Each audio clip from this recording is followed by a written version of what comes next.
네, 그렇습니다. 지난주에 또 언체 관심이 가장 많았던 정책을 하나 발표하다 보니까 정책을 발표를 했음에도 불구하고 좀 묻혀 지나가는 그런 경향이 있었는데요. 내년부터 당장, 그러니까 한 달 뒤부터 한 달도 채 안 남았죠. 당장 적용되는 제도이기 때문에 여러분들이 꼼꼼히 신경을 쓰셔야 됩니다. 그래서 이거 오늘 제가 간략하게 준비를 해봤으니까요.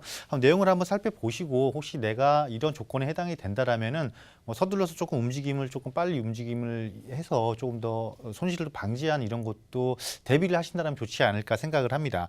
우선 여러분들이 많이 들어보셨을 거예요. 신 DTI 또 뭐 DSR 이런 제도를 도입을 한다라는 것입니다. 그래서 이런 부분들을 살펴보겠는데요. 이 제도를 도입한 큰 기본 방향은 큰 틀이 이렇다라는 것입니다. 그래서 이걸 딱 도입하면서 가계대출이 너무 이제 규모가 너무 커졌으니, 그러니까 대출액이 너무 많아져서 이게 경제적으로 어떤 타격을 입으면 안 되니까 이제는 조금 더 이런 것을 관리하겠다 이런 개념이거든요. 무엇보다도 제일 첫 번째 내세운 게 그중에 제일 첫 번째 내세운 게 상환 능력을 꼼꼼하게 심사하겠다라는 것입니다. 좀 잠시 뒤에 좀 세밀한 부분 살펴볼 텐데요. 첫째, 내가 상환 능력이 안 된다라면은 이제 대출의 금액이 자체가 확 줄어들 확률이 상당히 커졌다라고 보시면 되겠고요. 또 너무 이렇게 지나치게 또 이렇게 또 하면은 또 불치게 손실을 보는 사람이 있을 수도 있다라는 가정하에 어떻게 보면 금융회사의 자율성 보장이라는 것을 조금 내세움으로써 약간의 숨통도 조금 숨을 쉴 수 있는 공간도 마련을 해줬다라고 보시면 되겠고요. 물론 또 이 두 가지를 또 적용을 하면서 가장 실제 실수요자, 즉 내 집 마련을 위한, 내가 거주하기 위한 내 집 마련을 위한 실수요자조차 만약에 타격을 입으면 안 되니까 이 부분은 또 오히려 강화를 하겠다라는 부분도 포함이 돼 있다라는 거 눈여겨 보시면 되겠습니다. 그래서 첫 번째, 두 번째, 세 번째를 단계별로 이렇게 살펴보게 되면은요, 이렇습니다. 도대체 신 DTI가 뭐냐 이렇게 막 궁금해하시는데 특별한 건 없습니다. 특별한 건 없고 그냥 단지 조금 좀 더 세밀해지고 깐깐해졌다 이렇게 보시면 되겠는데요.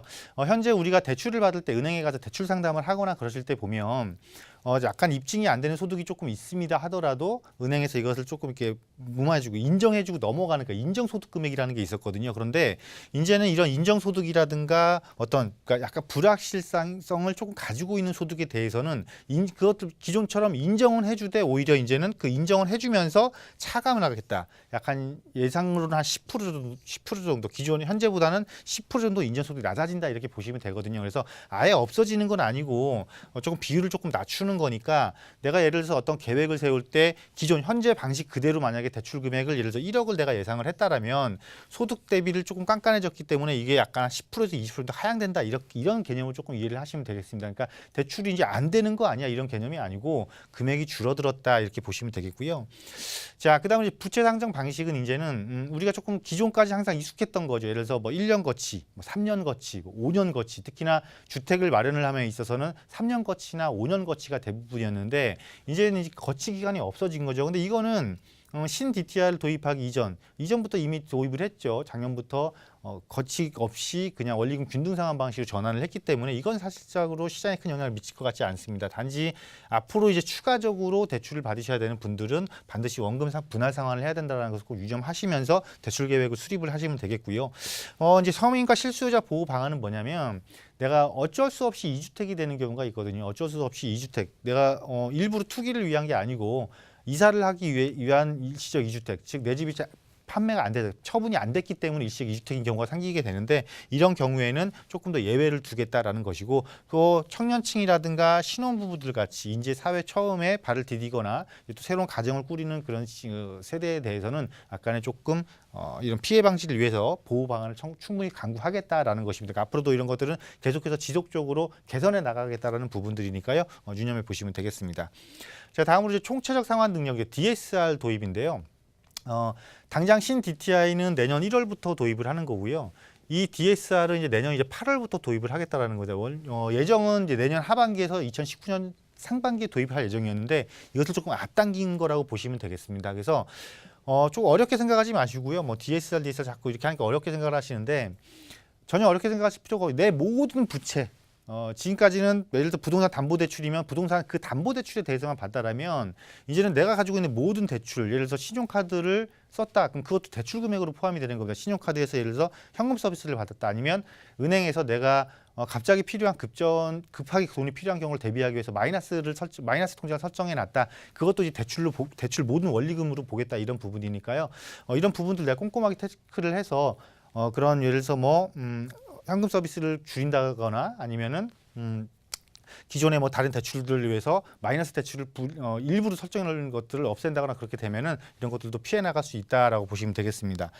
자, 그래서 이거를 한번 예시를 한번 봐봤습니다. 예시를 한번 봐서 현재 그러니까 이주택자일 경우 일시적으로 이주택자일 경우인 상태에서 대출을 받을 때 어떠한 게 금액적인 차이가 나나를 봤는데 이 또 DTI 규제하면서 또 LTV 자체도 또 낮아졌죠. 그 담보 인정 비율이 낮아지다 보니까 현재보다는 전체적인 그 대출 금액이 조금 낮아질 수밖에 없습니다. 그런데 처분 조건으로 갔을 때도 물론 낮아지지만 만약에 내가 이주택자가 일시적 이주택자가 되긴 했지만 난 그냥 이거 처분하지 않을래요. 그런 상태에서 새로운 주택을 구입을 한다라면은 대출 금액이 상당히 줄어든다라는 것입니다. 그래서 이것 또한 감안을 하셔서 계획을 좀 짜시면 되겠고요.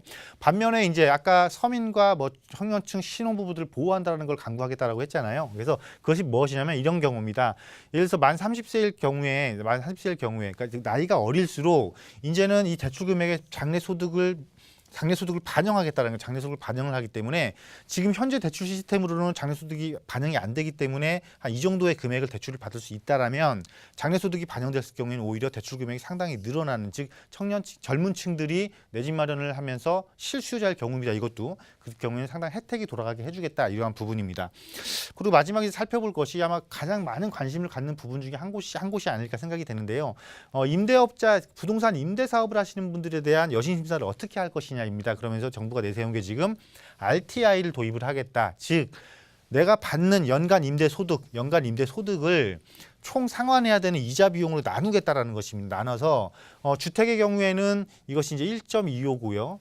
비주택일 경우에는 이거를 1.5 비율로 해서 이제 대출 금액을 산정을 하겠다라는 건데, 대출을 안 해주겠다라는 게 아니고 예를 들어서 이 비율을 초과하는 대출 금액을 받는다.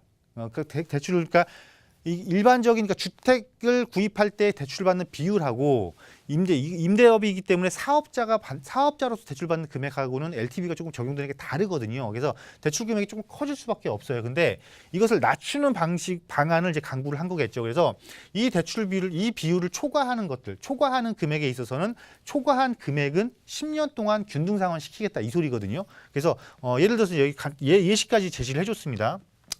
먼저 유효 담보가액이라는 걸 평가를 해서 유효 담보가액이 얼마 정도, 이런 것도 다 적용을 해서 계산을 했더니 6억 원이 나왔는데 내가 이거를 8억 원을 대출을 받았다 그러면 2억 원을 추가 대출 받은 거거든요. 그러면 그 2억 원에 대한 것은 10년간 분할 상환해야지만이 대출을 해주겠다라는 부분이니까요.